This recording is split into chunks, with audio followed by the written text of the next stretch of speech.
Hey guys, Dr. Scott Nall here from thevillageosteopath.com.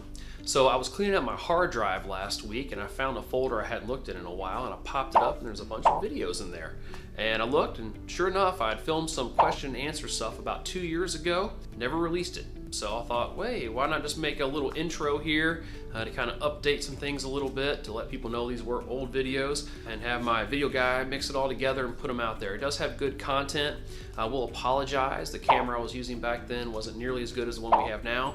Audio is going to be a little bit bad, lighting was bad. I did have better hair, but you know, hey, we'll take what we can, right? I hope you enjoyed the videos that we found in our hidden folder on the hard drive, and hang around, and I hope you'll get some good information out of them. Thanks a lot.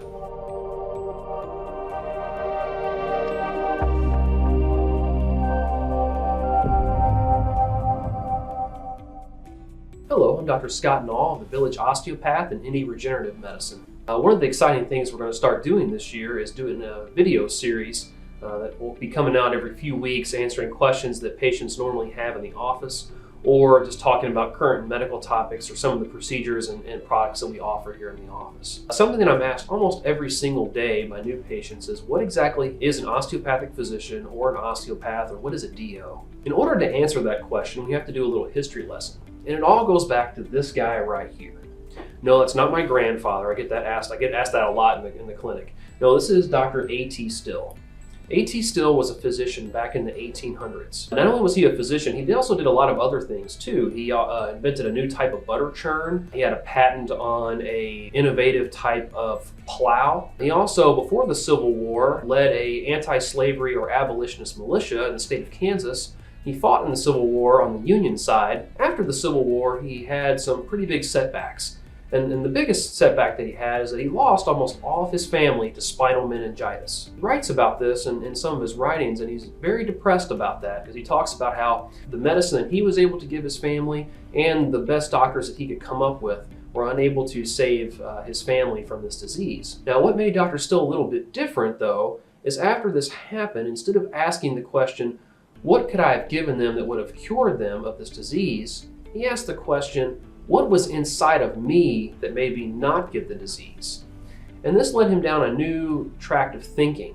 And that had to do with some of the early thoughts that we might actually have an immune system, or something inside our bodies that keeps us from getting sick and combats disease once we do get sick. And this led him to think that possibly that the musculoskeletal system, our joints, our bones, our muscles, the fascia, the ligaments, and the tendons that we have, there's something about keeping those freely moving that has to do with us being healthy. And so he started on a new journey of trying to get the body to move more freely and combat disease from that point of view. In the late 1800s and 1890s, he started the first school of osteopathic medicine, or he called it the School of Osteopathy, in Kirksville, Missouri. And he said it was to help revolutionize medicine, surgery, and midwifery. And he felt that physicians of that time really should be doing a few different things. And those should be based upon trying to keep the body freely moving. They should be able to perform general surgery, possibly some minor dentistry, as there weren't a lot of dentists around at the time, and then what he called midwifery. And he did distinguish that between obstetrics at the time, so that was quite unusual. At that time, he did not include pharmaceuticals. As a matter of fact, during that time, because of the use of toxic pharmaceuticals was very popular, you had a higher chance of dying if you actually went to the doctor than if you didn't go to the doctor at all. And so he felt at that time that wasn't something that needed to be included. Around the 19-teens, something came out and it called the Flexner Report. And the Flexner Report was put together by a man named Abraham Flexner, and it was commissioned by the Carnegie Foundation because the Carnegie Foundation wanted to start giving money to medical education. And they really didn't know what was considered quality education. And so they sent this guy named Flexner around on a train to pretty much every healthcare school in the United States. And so Abraham Flexner went to all the different osteopathic schools, allopathic or MD schools, homeopathic schools, and chiropractic schools. And he compiled this great big report and sent it back to the Carnegie Foundation to tell them what he thought. And what he picked as the kind of the gold standard of medical care in the United States was Johns Hopkins University. He felt that was the gold standard. All the things that Johns Hopkins was doing, Carnegie Foundation used that to decide who got money and who didn't.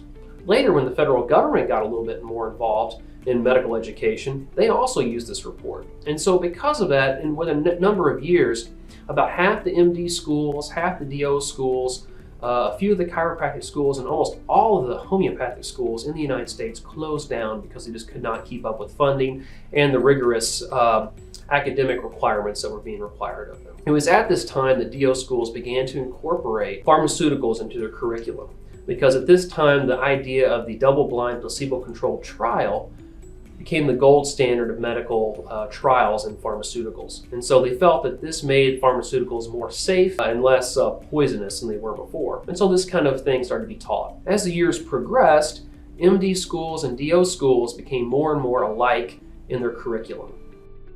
So over time, the curriculums of both MD schools and DO schools became more and more alike. As a matter of fact, Harrison's textbook of internal medicine states that MD and DO curriculums nowadays are virtually indistinguishable. Heavy book. So what differentiates us nowadays? Mainly it comes down to the first 2 years of our curriculum in medical school. About 1 day per week in the first 2 years is devoted to something called osteopathic principles and practice. This will include learning about the musculoskeletal system and how to do manipulation on the musculoskeletal system to keep it freely moving.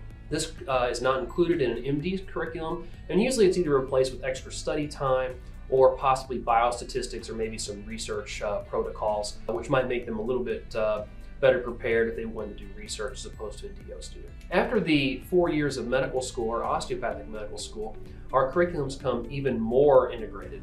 Used to, and even still right now at this very time, residency programs where doctors go to learn further training and to specialize either in family practice or surgery or ophthalmology or radiology have been separate. And DOs had the choice of either going to a DO residency program or an MD residency program. In the next 3 years, partly because of some pressure put on by Centers of Medicare and the federal government, those programs will all be combining into one, with just some subtle osteopathic inclusions on some of these programs. So pretty soon, almost all postgraduate training or residency training for both MD students and DO students will all be combined and be the same. And so when you're looking at the curriculums as far as medical schools and how DOs and MDs differ, it's going to be mainly in that first 2 years of training where DOs will get some musculoskeletal training. Looking at some current research and polling among DO doctors, it seems that only about 5 to 10% of them actually utilize that training that was taught to them during the first 2 years.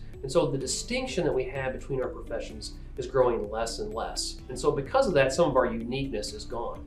Now, me personally, I actually did a residency in something called neuromusculoskeletal medicine, and so I am board certified in that. And that takes that distinct portion of osteopathic training and converts it into a full residency program where we take that even further, which will then qualify me to teach that course in an osteopathic medical school and even be a chair of a department if I want to do that in the future.